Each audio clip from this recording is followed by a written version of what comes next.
I wanted to squash some of the myths that I literally get asked every single day, and it just goes to show how broken the health and fitness industry is if people are believing these messages. And in my opinion, if they fill you full of all these confusing messages, you're never going to know what to do, which means what?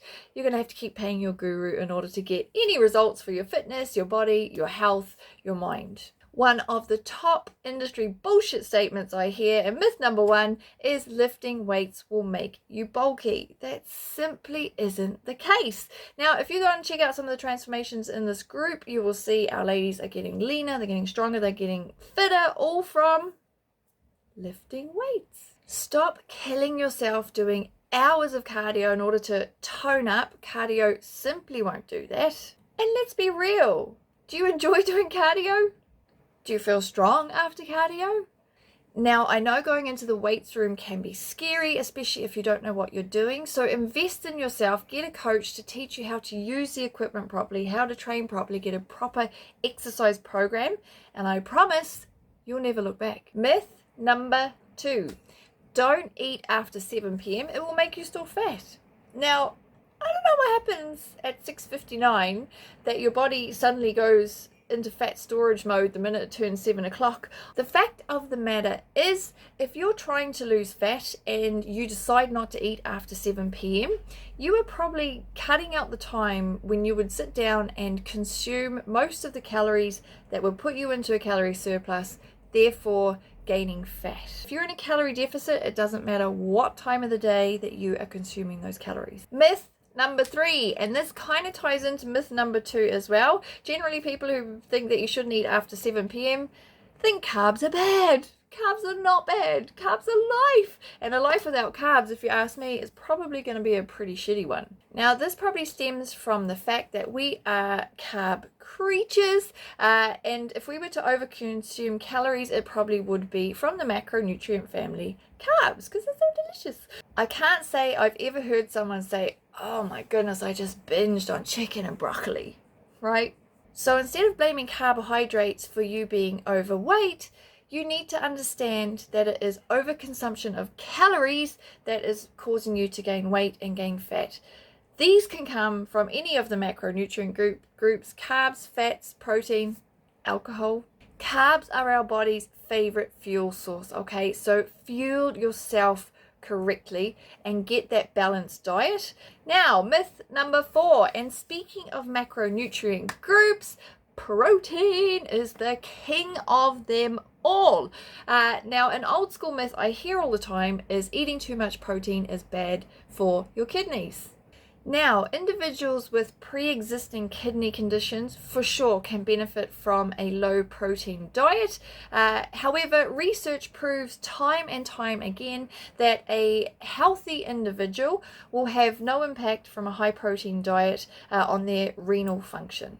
I know the health and fitness industry is alight with the buzzword protein. However, it really does have legs to stand on. Protein is the macronutrient that helps keep you fuller for longer, okay? It helps grow and repair your muscles. Plus, you burn up to 30% of the calories in the protein just digesting it. Lads, it's a win-win from me. Just don't be fooled by excellent marketing that has high protein on kind of the packaging. It only has to contain a certain percentage of protein for the manufacturer to call it high protein. So always check the back of the packet. Myth number five, okay? Free from everything, whether it's gluten, dairy, wheat, sugar, fat, you know what I'm talking about. Now, of course, if you have an intolerance to one of these things, 100% cut it out of your diet. However, for the general population, a healthy individual, eating these free from whatever foods does not necessarily mean it's healthier for you. This stems from gurus trying to sound clever, but also anecdotal reports of people saying, oh, I cut out gluten and I lost weight and I feel a lot better. Well, junk food contains gluten and you probably stopped eating all the crap. Therefore, it wasn't the gluten after all that, was making you feel terrible or making you gain weight. Cutting out these things often leads to a reduction in energy intake, which aids in weight loss. And when you improve your diet, by cutting out suspect foods, you're always going to feel better. So instead of smashing like a bag of jellies and 3 chocolate bars, you're now eating some fruit and veg. Of course you're going to feel better. We don't need to eliminate these things in the pursuit of healthy. Just sort out your diet, get a balanced one. Myth number 6, organic is healthier. Now, I am all for supporting local farmers and bettering this planet. However, that should be the driver for your organic food choices. When it comes to the health benefits of organic food, they aren't as huge as what you actually think. Now, don't get me wrong, the research does say that there is up to 30% less pesticides in organic food versus non-organic food. However, there is no evidence to suggest that organic contains more nutrients and a lack of evidence to say there is a negative effect. The health and nutritional evidence of organic are hugely overplayed, and it should just come down to personal preference.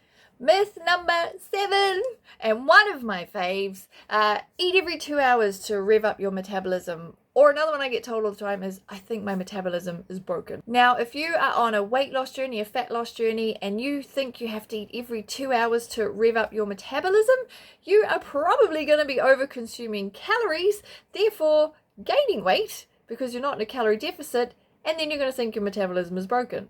There are a big list of factors that can affect the speed of your metabolism, and the great news is you are in control of most of them. However, the big one for me, and one I see time and time again that is completely fixable, activity level.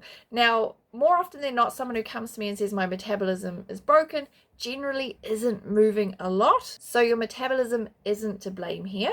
It's the fact you sit on your ass a lot. The person you refer to as having a fast metabolism is probably just moving a lot more than you. Yep, there, I said it. Now, if you have some ideas in your head from the health and fitness industry that you think might be a bit questionable and you need some help, I am getting together 5 women who are looking to lose 20 pounds in 12 weeks on our signature program. I have some spots open. They don't come up very often. So if this is you and you need the help, DM me the words 12 weeks. But you need to be really serious, okay? And then I can send you back the details. Once you have sent me the DM 12 weeks, drop a comment below sent. That way I'll know to go into my inbox and check my messages.